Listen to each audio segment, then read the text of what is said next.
guys, this is Reverend Sean over at the Center Path.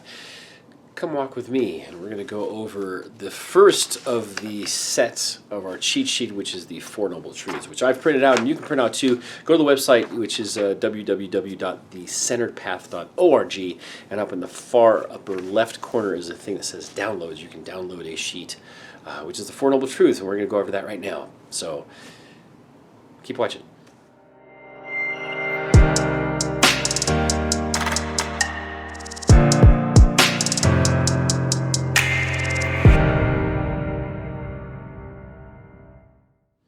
Well, hey guys, here we are. We're going to do the Four Noble Truths today. We're going to set into motion the wheel of the Dharma, so the wheel of truth. This comes about from when the Buddha himself, as Siddhartha Gautama, was a person running around parts of India looking for relief from suffering and depression. He was very depressed, he was very anxious, and he was looking for how can I fix these things. And he found some of the best teachers in India at the time, and he followed them to the letter. And when he followed them to the letter, he got so good at doing what they did that they eventually, many of them would say, hey, why don't you take over the business? I'm going to retire and you teach everybody this way, and that kind of stuff. And he says, that's a great idea, but I didn't release all of my depression and all of my anxiety by doing this. So I can't take that on until I do this. So he left them, and he went and he sat under a tree, which we call the Bodhi tree. And this Bodhi tree, he sat under there, and he determined himself and said, I'm not going to even eat until I receive this enlightenment. And eventually he did achieve enlightenment. We'll talk about that whole story later. But as he was sitting there, he became enlightened, and he was like, well, I figured it out. And by figuring it out, he's like, well, what should I do? Should I teach people or not? And at first he said, I won't teach anybody. Nobody's going to understand. They wouldn't believe me anyway. But then, as he thought, and as other influences suggested to him, you should teach this. This is amazing. This is wonderful. Now, he had determined to become so involved in his teaching that he stopped eating.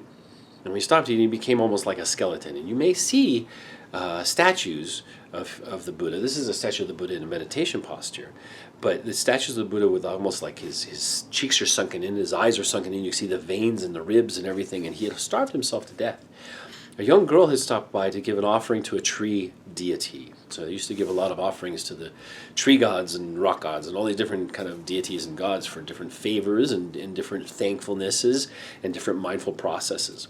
And so she was leaving some basically milk and cookies at this thing, and she saw him there, thought he was part of the tree, or thought he was the deity, and it startled her, and he came to, and she asked him what he was doing. He said, I'm going to find enlightenment, I'm going to achieve all this great bliss, and I'm going to figure out the answer to depression and anxiety, basically. And she said, well, you can't do it if you don't eat. And he said, you know what, you're right. And so she gave him some food, and he ate that food, and when he ate that food, he felt better, and he's like, well, okay, duh, that makes sense. This is about the time he came up with what's called the middle path, or the centered path, as we call it.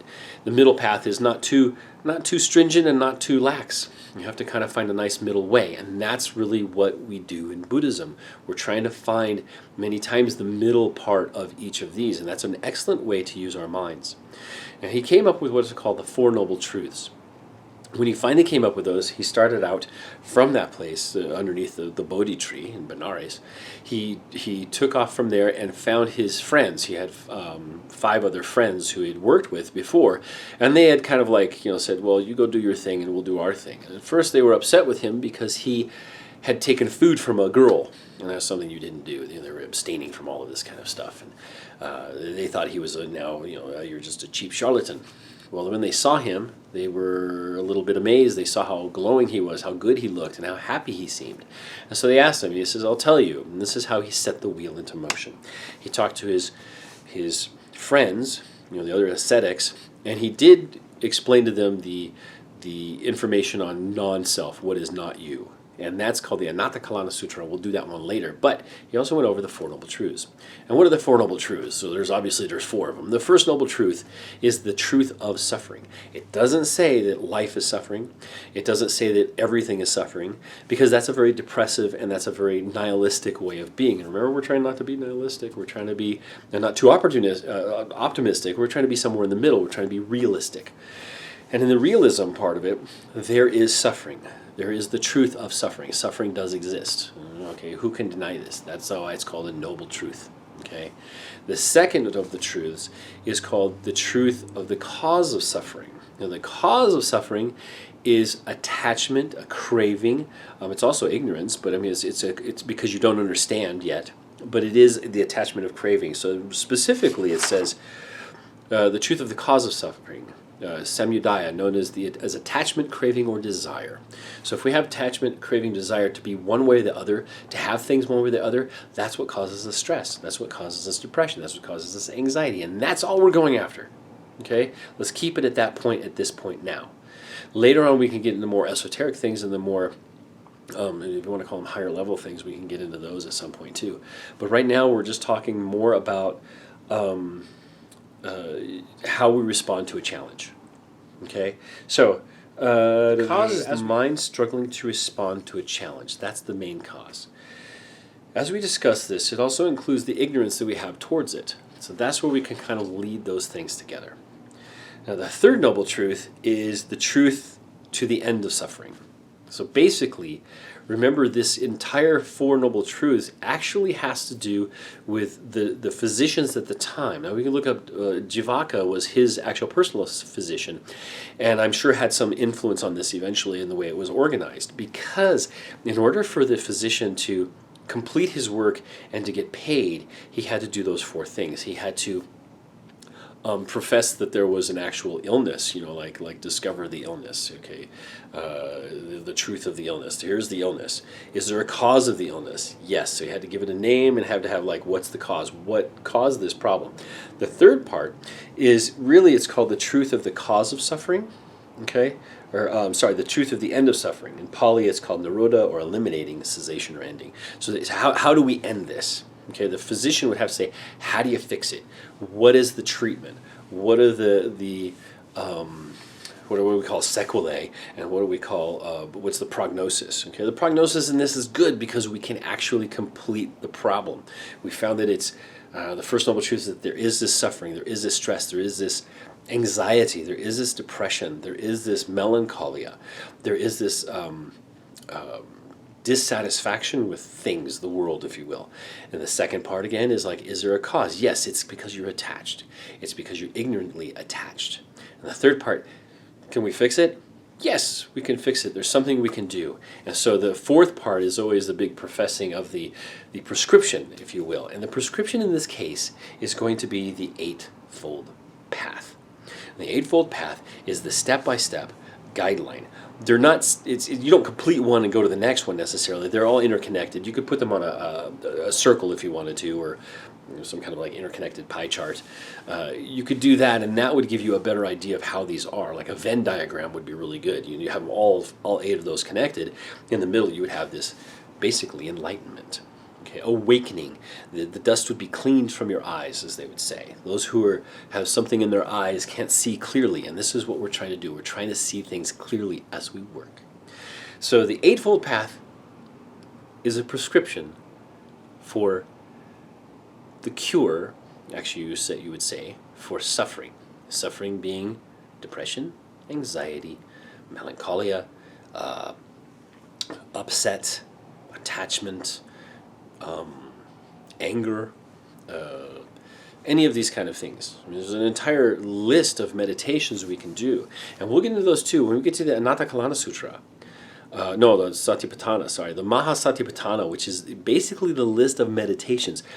There's not just one meditation. There's not just 2 meditations. There's actually over 40 meditations for different personality types, for different concepts, for different realities. And so we want to be able to start from the beginning, which is samatha, which is just being here right now. That's all that really is.